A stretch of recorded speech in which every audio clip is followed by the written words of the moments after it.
right, welcome back to Financial Clarity for Doctors. I'm Corey Janoff, joined as always by Rochelle Vanderzanden. Hey, everybody. And today we've got a special guest joining us, Jordan Frey. He's a plastic surgeon at Erie County Medical Center in Buffalo, New York. You may recognize him from his writing on the Prudent Plastic Surgeon blog, and he's written some articles for Doximity and I'm sure some other publications as well. But he likes to blog about his journey, growing his financial knowledge and pursuing financial independence. So we're excited to talk to him about his knowledge and journey about personal finances from a doctor's perspective. So thanks for joining us, Jordan. Yeah, thanks for having me, guys. Excited to be here. Yes, excited to have you. Well, I guess just to start off, for those of the listeners that aren't as familiar with you, tell them a little bit about yourself and how you became interested in personal finances. Yeah, no problem. So like you said, I'm a plastic surgeon in Buffalo, New York, and I've been in practice about 2 years at this point. Um, but my interest in finance kind of started the end of my training. So I had 7 years of training after medical school. And as I was getting to the end of it, I recognized that I was experiencing burnout. And a big part of that, after a lot of reflection, I realized was because of just a complete lack of financial well-being. And what I mean by that is like, I was finally kind of at the end of the road, and people were telling me, "Oh, this is going to be fantastic. You're about to become an attending. You're going to make all this money. It's going to be great." And I didn't feel like it was going to be great. I was more stressed than ever because I had $500,000 in debt. I had credit card debt. I had no savings, no investments. I was spending up to my paycheck, and I had no idea how to make these things better. And I had a wife and two little kids, and that was really stressing me out. And I had just stuck my head in the sand about finances until then. So my wife and I decided to, you know, kind of finally take control of this stuff and learn about it. And I was really intimidated and scared, but I kind of looked my mistakes in the face and realized, okay, it's not necessarily as bad as I thought, or that gave me a lot of power then to change things. And so I started learning more and just building up the habits, and then found a passion for it. That's really cool. I feel like we do have a lot of clients that have the opposite reaction almost when they're about to start that attending job, where they think that that extra money is going to magically fix everything, and they don't realize how much extra work it's going to be. So even the fact that you recognize that before you got there is pretty impressive, honestly. Oh, thank you. Yeah, it's definitely that lifestyle creep can kind of kick in when you start making some money finally after all that delayed gratification. Absolutely. So when did you decide to start the blog? Is that the first thing that you did with the blog, right? Yeah, I started it Yeah. a few months basically after I had this kind of like epiphany and started learning about personal finance. Um, for a few reasons. One, I started to realize immediately once I learned about personal finance, and especially once my wife and I came up with our financial plan, that even though I was still a trainee, she was in her PhD at that point. So we weren't making any more money, but just having a plan that I knew would get us to our financial goals, that like helped my burnout so much. It allowed me to refocus on medicine and what I love doing. And so I realized all of a sudden that financial well-being was such an important but missing piece of overall well-being. And it contributed to burnout that I didn't see other physicians recognizing, but I saw a lot of physicians falling into the same traps that I had. So that was number one. I thought, I really kind of want to talk about this. And then the other thing I realized was there just wasn't a lot of people talking about it while they were going through it. It was a lot of people that kind of already reached financial freedom and were sort of, shouting instructions from the finish line. And those people helped me a lot. But I also wanted to be someone that like was going through it and could show all the mistakes I made and was making and how I was trying to do things better that maybe was a little more relatable. I also still, as far as anyone I've met or heard of, was in like the worst financial hole of anyone graduating training that I've met. So I wanted to be like, if I can do it, I'm literally, the worst. Like you're starting off better than me, and if I can do it, anyone can do it. Yeah, it's the Yeah. joke that a graduating med student or resident is poorer than the homeless person on the sidewalk asking Yeah, for change with exactly. all the student loan debt. So Yeah. no, that yeah, it's a great leap of faith that you took. It's one thing to just get motivated and get your finances in order and research and learn. It's another to want to publicly document the journey. What made you, and I assume maybe you had some of your wife's buy-in as well, want to start the blog and document that publicly? Yeah, I definitely had her buy-in, because we're pretty transparent with like everything, including our names and stuff like that. And I just thought that again would help more people. There's such a taboo in medicine about money because we all think it's this dirty thing. And I did too. When people used to ask me, I'd just be like, "Oh, that's not why I'm doing this," or "That's not important." And that's what led me to you know the burnout that I experienced and was really in a bad place. And so money is important. It's a tool that we can use to do good for ourselves and for others and our families. And so it is important. And I wanted to get that out there. And again, I felt the most relatable and also the most like genuine way that I could do that was by being completely transparent and using my name and, kind of putting it all out there. And that's what I've always tried to do, even like in stuff I've done within medicine, to really put myself out there about what I'm doing and the ups and downs I've had. So this kind of fit in with that. And I'm sure that's probably only enhanced the process of learning, because I think probably one of the best ways to learn is to write about it and teach about it. And so, Hmm. it forces you to build that knowledge base and learn about Yeah, topics that you may not be as knowledgeable about. yeah, and it's a lot of fun too because again, a lot of the people that follow are at the same place or maybe even ahead of where I am, so I get to learn from them as well, which is really beneficial. Very cool. Tell us about how that correlation works between you and financial wellness and, feeling more comfortable in your work and being a better doctor. How do you feel like that's affected your work? Yeah, it's definitely, I mean, it's a huge difference because when I was training and I was feeling all this financial pressure that, again, I didn't always recognize in my conscience that I was feeling, but when I think back to like my subconscious, it was always there and it was always a huge, huge stressor. And it pulled focus away from what I was doing and what I love to do. And there's so many people that in medicine, you can get bogged down by a lot of different things. We have a lot of patients see, a lot of expectations. Administrators put a lot of different tasks on us. We do a lot of non-clinical things that are required of us that can eat into our clinical time, which is why we got into medicine. And that stuff can really be stressful and lead to a lot of dissatisfaction, especially when you feel like monetarily you're not being compensated as well. And that sounds ridiculous for a physician to say that monetarily they're not compensated well because all physicians are compensated extremely well, um, just by definition. But you feel that way when your personal finances aren't in order. Like I said, I went from making the same amount of money as a trainee to from not having a financial plan to just having a plan that I knew if I followed would get me where I wanted to go. And that's what made all the difference, that I could focus again back clinically, back on medicine, back on all the reasons I love medicine. And the other stuff just didn't seem as important because it was just, okay, well, whatever, I have to do it. And, I'm still reaching my goals clinically. And I also know I'm still reaching my goals personally and financially. So having that financial strategy in place, alleviates all those stresses and worries and allows you to focus your attention on being a doctor and not, constantly having that nagging thought in the back of your head. Oh, did we pay the credit Exactly. card? Oh, are we going to have enough for this? Or are we on track for retirement? Yeah.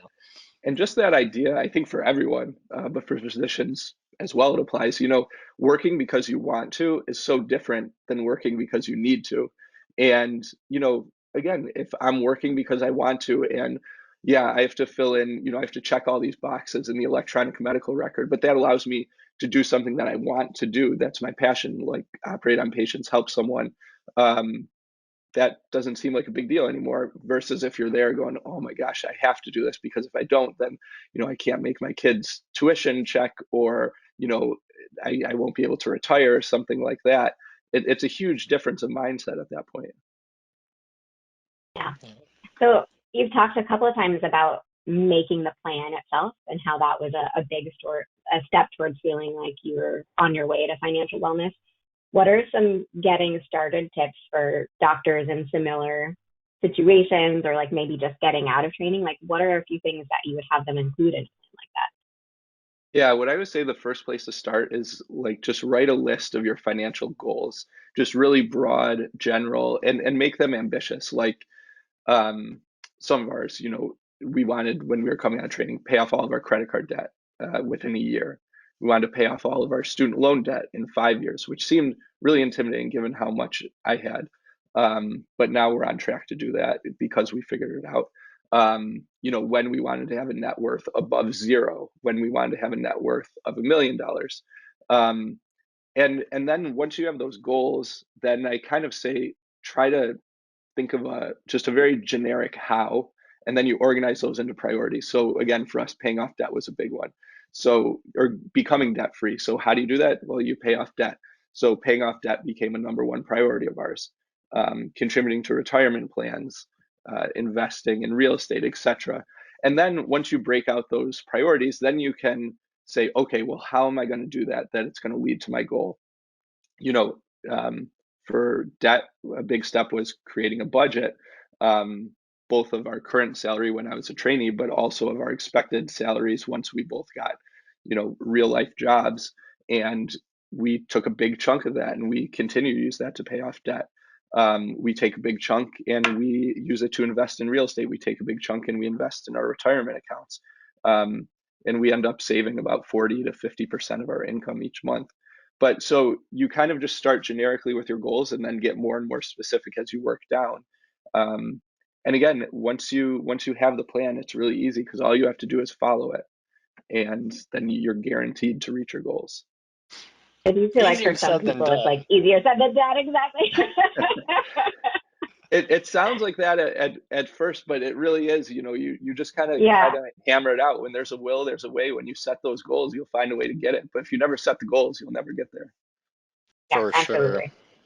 I think the key is like you kind of outlined, all right, set the goals, develop a plan to achieve them, implement, autopilot, and then, Exactly. you didn't say this, but I'm taking the leap of and assuming that, what's left over then is what you have to spend and enjoy and live life Yeah, with. And exactly. and for most doctors, like you said, they're pretty well compensated even after the residency or fellowship transition into practice. If you outline all of those goals and direct money towards them, there still should be a pay bump from that Oh yeah. resident lifestyle to Yeah. attending lifestyle. And I mean, we definitely were, my wife and I, we save a lot. Um, and I'm also fortunate. I'm a plastic surgeon, so I make more. I'm always at the higher end of physicians. But for any physician, the goal, it doesn't have to be to save 40 to 50% like we do, but just 20%. I think that's a good rule of thumb, to save and put towards retirement, etc. Like I said, I found a passion for this, and so we do a lot of stuff like real estate investing that is not 100% necessary, but we really like it, and it's become another shared activity for us, and so that's a big part of our financial plan. But it doesn't have to be. It can be, much more hands off for someone who, again, doesn't have a passion for it, just wants to get it all set and then forget about it and focus on what they actually want to do, which is the beauty. There we It's go. actually really cool. I feel like a lot of times with couples, you have one person or the other that's interested in like the financial Yeah. picture and things like that, and that person generally is the person that's running the show. But it's very cool that you and your wife like to do it together. Yeah, yeah, I think that's an important part. At least, the knowledge or the awareness of finances, I think has to be split somewhat 50-50. Because if not, then one person becomes the bad, guy or girl, and the other person is going to feel resentful that they're like, trying to manage the money, and the other person is upset about it. So it's tough. So I mean, we definitely don't always see eye to eye on stuff, but we always sit, we still go through our budget once a month together. When we make big purchase decisions, we always do that together. Our real estate investing, our overall investing is all together. So it's a constant state of trying to get on the same page, and sometimes it's different, but at least having that communication is huge. Any suggestions for couples out there who may not be on the same page financially? I mean, at first it's like a painful process. You just have to talk about it. You have to talk about it. You have to like go through budgets together. Again, the first time we were doing the budget, there's a lot of stuff that she was like, oh, we need to budget more for this, that I was saying we need less, or I was saying more and she was saying less. And, you know, it's not always fun, but you have to just kind of come to compromises about those things. Because if one person's not happy, then the couple's just not going to be happy. And again, also, if you get to the point where you become so frugal that you're not enjoying the now, then that's pointless also.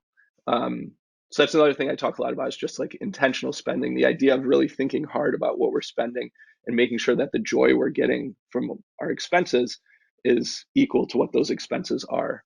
Because a lot of times, especially like you mentioned with lifestyle creep and stuff, we're just buying things without really thinking about if it's going to make us long term happy, or if it's just like some dopamine hit that we're after. And have you guys always kind of have that open communication about money, easy to talk about, or was it difficult initially, and as you've forced it upon yourselves to communicate more about it, it's become easier? No, it's definitely become a lot more healthy. I mean, our money relationship before um, was essentially like I was just really scared about money and I ignored it completely. And she would pay attention and always make sure that we were okay. But like, I was someone that if I would look at our bank account and it was lower than I thought, and a lot of times we were just scraping by, I would like freak out. And she would be the one like, okay, this is how we're going to deal with it. Um, and then as I became more informed and she became more informed, we were able to kind of have more coherent conversations about it. I say that on my part mostly. But even then, like I said, we weren't always on the same page, but we did have a more open communication around it.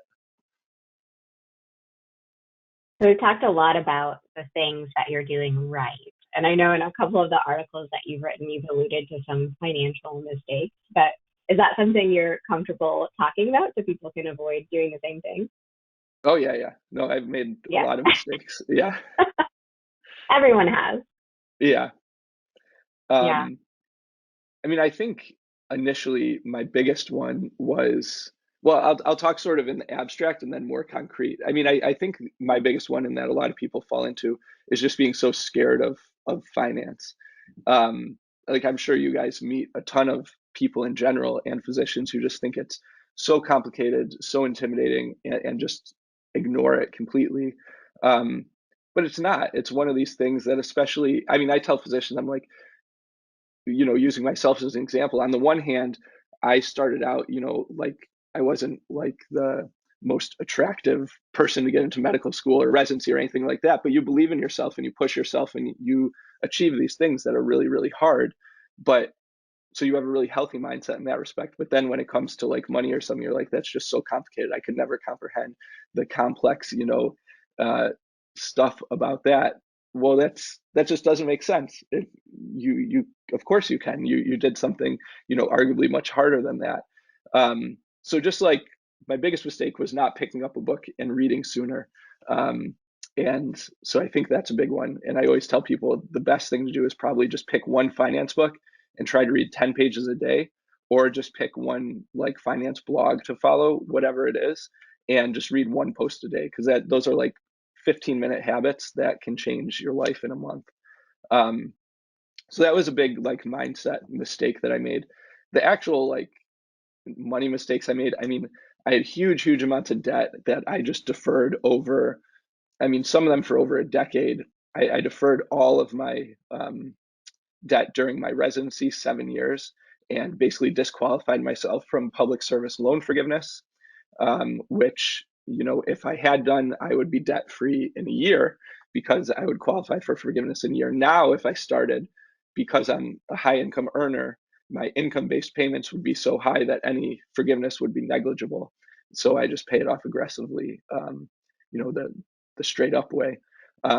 So that was a huge mistake. I also just had this concept, which it seems so strange saying it now because it's so obvious, but I just had this concept that whatever money you made, you just spent it. Like we didn't save anything. We just spent up to our paycheck. And I think a lot of that's because of the way I was raised and what I saw, which was not healthy financial habits. But like just that concept of saving was such a light bulb moment. Um, so, like I said, our savings rate was 0%. So we eventually started, we creeped that up to 1%, 2%. Now it's obviously much higher. Um, so that was a huge mistake. Another one was just using credit card debt. Um, I, it's kind of embarrassing to tell, but I mean, I remember looking at, we had racked up a bunch of credit card debt, and one month I was like looking at the statement and I saw like this interest charge, and I was like, what is this? And I called them and I was like, what is this interest charge? Why are you like charging this? And they were like, hey, you moron, that's like how we make our money.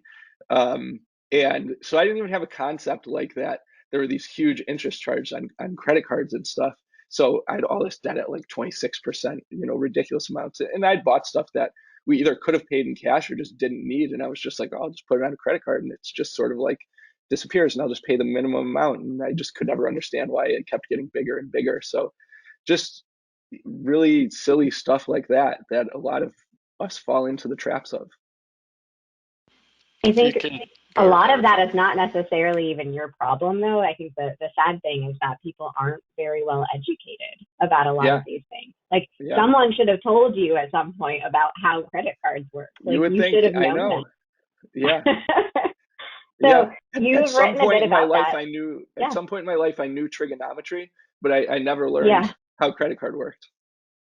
And you learned all of these things about how to be a surgeon, but Yeah, again, didn't know how a credit card worked. So yeah. you've written a bit about that, about how there's like this huge lack of financial education provided to physicians and probably to people in general. But Hmm.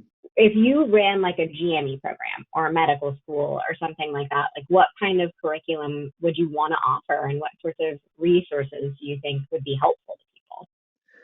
I mean, I think there should be like within medical schools and within residency programs some financial curriculum, and it doesn't have to be because the issue at hand is with residencies, there's so much of a time crunch already to get people to be the best doctors they can. And that's where your focus should be 100%, learning to be the best doctor that you can and take care of patients well.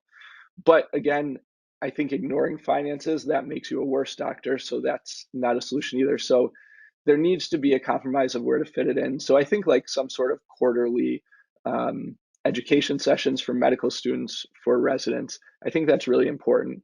That's certainly something that I've tried to start where I am and have that going. And there's some places kind of following in that um, you know way, but I think that's really important. Like you mentioned earlier, I mean, it's not it's not as complex as plastic surgery. Some of the principles are pretty basic. If you can learn to be a doctor, you can learn the basic stuff about finances that'll, you know, get you on the right track. Like you said, what is a credit Yeah, card? How does it work? You know, what's a retirement account? How to, PSLF program if you want to pursue that. Like basic yeah, things. yeah, exactly. It is, and there's information out there, and it is just way less intimidating than it seems on its surface. Can you talk a little bit more about expectations versus reality when it came to starting your first attending job, or the things that you'd expected that you might be able to do, or with your new income, or things that might have been challenging for you? Yeah, I think for us, you know, we had all these expectations of what we saw, because what you see is, I mean, I had residents graduating from my program that were immediately getting, really expensive luxury cars, Teslas, getting these huge houses, taking like, lavish vacations, doing all these things that I was like, all right, sweet, I'm gonna be doing that. And then that's what I said as I got up to it, I was like, wait, this just doesn't add up. How the hell are people doing this when, they have all this other stuff that I have, which I knew a lot of people did. Um, and that's again what was creating that huge disconnect. But I think the one thing that my wife and I did really well was managing our expectations, or not even so much that, but managing perceptions of us as we were transitioning to becoming an attending. And my wife became a professor with her PhD. Um, like we really just focused on what was important to us, not so much what was important on the outside. So like I do have what people would consider a stereotypical like doctor house. We ended up getting it in a way that fits our budget really well. It's like 1.2 times our annual income. We ended up buying it with including all the furniture in it because we didn't have any furniture. So we bought it in a very smart way, but it was something that was really important to us coming from New York City with two kids. we were used to no space in a really cramped apartment.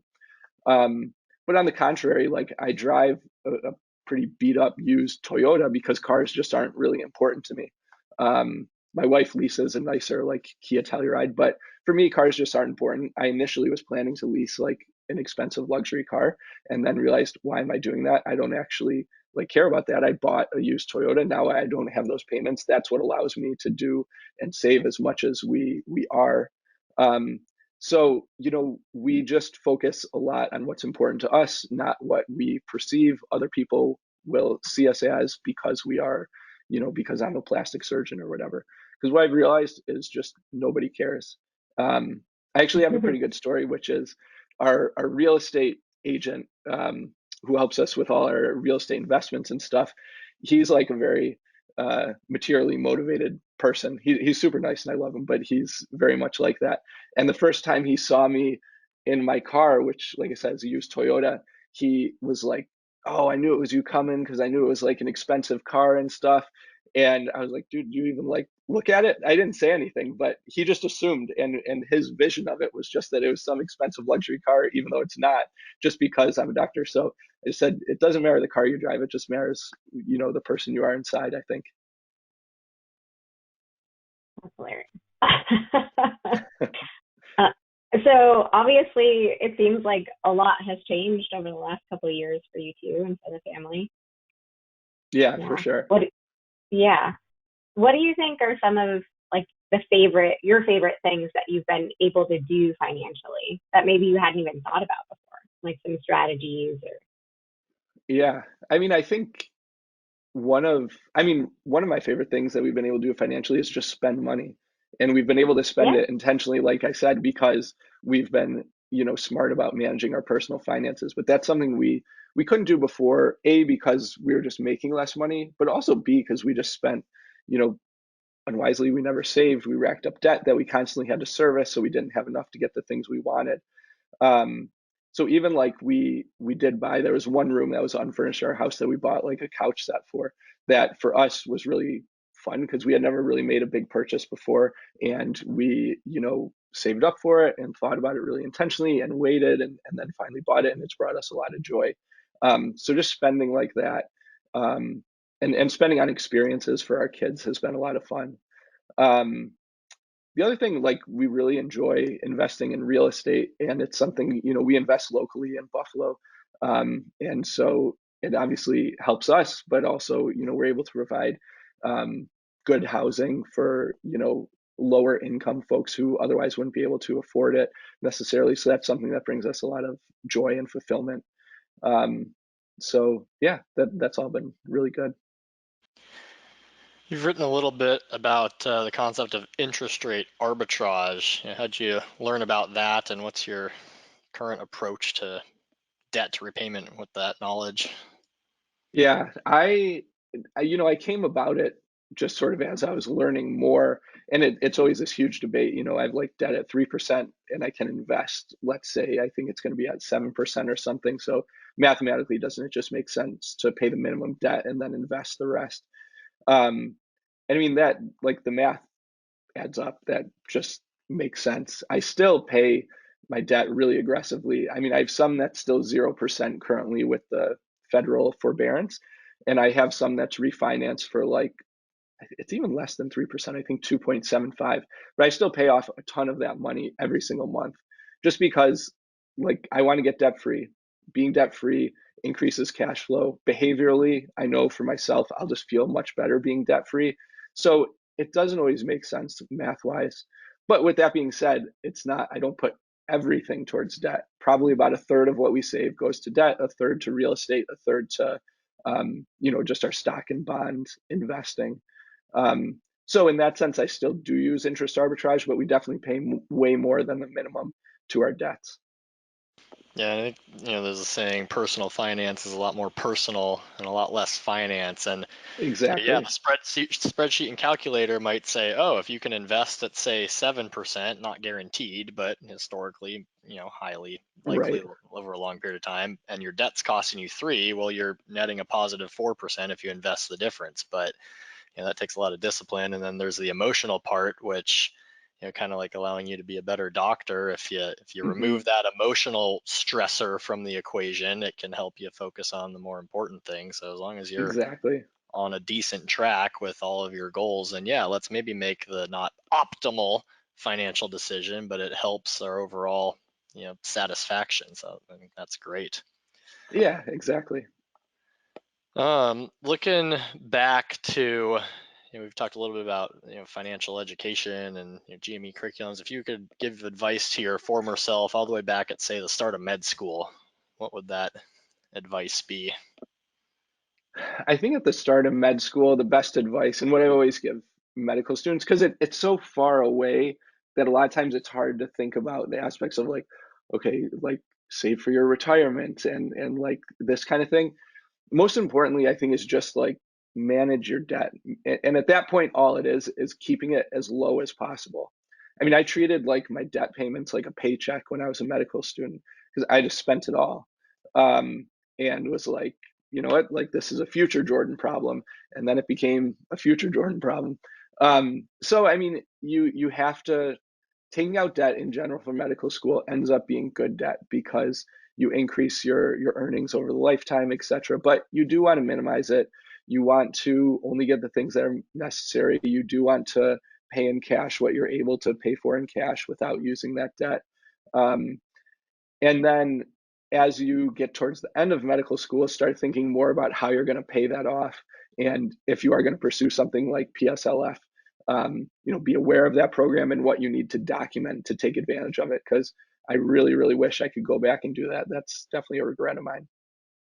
Yeah, that's really unfortunate that that happened to you. I feel like the education around public service, like loan forgiveness, is better than it used to be. So medical students coming out of school now probably have a little bit of a leg up on what you had. So that's, I think, one thing that's actually improved a little bit, Yeah, fortunately. I agree. There definitely was less education about it Hmm. in the past. Part of the problem was definitely me putting my head in the sand. So any little bits I didn't get, but now it's way more out there and definitely Hmm. something people should take advantage of. Yeah. I read one of your posts and you were talking about this fallacy of never having enough time to do all the things that you like needed to do or wanted to do. Hmm. And I think Corey and I can probably both relate. All of us have young families here. Yeah. um, but I love the idea that really, if you prioritize something, you have enough time for it. And I think that's Hmm. very true for most people. Um, Yeah. do you like what are some of the things that kind of fell off the priority list when you actually thought about like what was important to you, or what are some of the things that moved up the priority list for you? Yeah. Things that moved up the priority list a lot were, like family and self time, which is something I had completely neglected for a long time in residency. Again, partially because of our constraints, but also just because I did. And that's a lot of the stuff that I put lower down on the priority list was it's hard to even name specific things, but just things that I wasn't saying, oh yeah, I definitely want to do that because there's always opportunities that come up for us in life. Um, and we're honored people think of us and they can seem, oh, this could be fun or this could be a good opportunity. But if it's not something that you're really saying like, hell yes, I got to do this, then it's not a priority for you. Um, you really want to think in your life in terms of like for each aspect of life, you'll have a different one professionally and personally, etc. But your one big goal and everything you're doing should be leading you towards that. And the extra stuff should just kind of fall off. So, I only take on research projects now that I'm really, really passionate about. The other stuff I leave to people that are more passionate about it than I am. Um, Even just extracurricular engagements, if it's not something that is pushing me towards my overall goals, or if it's taking me away from my family more than I want to, then I put that to the side. And I've had to adjust those things because as I've built up my blog, which has grown more than I expected, more things come onto that. So I've had to focus, okay, what's my actual big goal? And that's, educating other physicians and helping other physicians get to financial well-being. And anything that doesn't meet that has to fall off. Absolutely. I remember talking to another blogger, the physician philosopher, Jimmy Turner, about Yeah, this whole idea of like financial wellness and how it creates so much more flexibility at work. So you can say no to some research exactly. projects if you know if you feel secure in your financials, like you have a lot more flexibility at work, which is it's kind of Yeah, awesome to think about, honestly. yeah, exactly. Yeah. Well, this has been fantastic, Jordan. Thanks for taking the time. Any other last thoughts, parting wisdom for the listeners? No, I think, I love what you guys are doing and appreciate you having me on. And education is so important. And to see people in your field taking the time to educate, that's super important and a big component of this as well. So yeah, I think that's the biggest message is just learn about this stuff, look your mistakes in the face. They aren't as scary as they seem. Personal finance isn't as hard as it seems, and you can do it. There we go. Thank So you, Jordan. Jordan Frey, Prudent Plastic Surgeon. What's the website address? Just prudentplasticsurgeon.com. There we go. Easy enough. All right. Well, thanks a bunch. Yeah, thanks for having me, guys. We would love to hear your feedback and suggestions for future topics you'd like us to cover. You can get in touch with the show by emailing podcast@thefinitygroup.com or by following Finity Group on Facebook, Twitter, Instagram, LinkedIn, and YouTube at Finity Group LLC. You can follow me on Twitter at Corey Janoff CFP, Instagram at Corey Janoff, or on LinkedIn under my name, Corey Janoff. You can follow me on Twitter at Rochelle Finance, or on Instagram, Vanderzanden Rochelle, or on LinkedIn under my name, Rochelle Vanderzanden. Check out all of the podcast episodes on the finitygroup.com/podcast, on our Finity Group YouTube channel, or your favorite podcast app. And don't forget to check out our financial clarity blog at thefinitygroup.com/blog. Thanks for listening to this episode of Financial Clarity for Doctors by Finity Group LLC.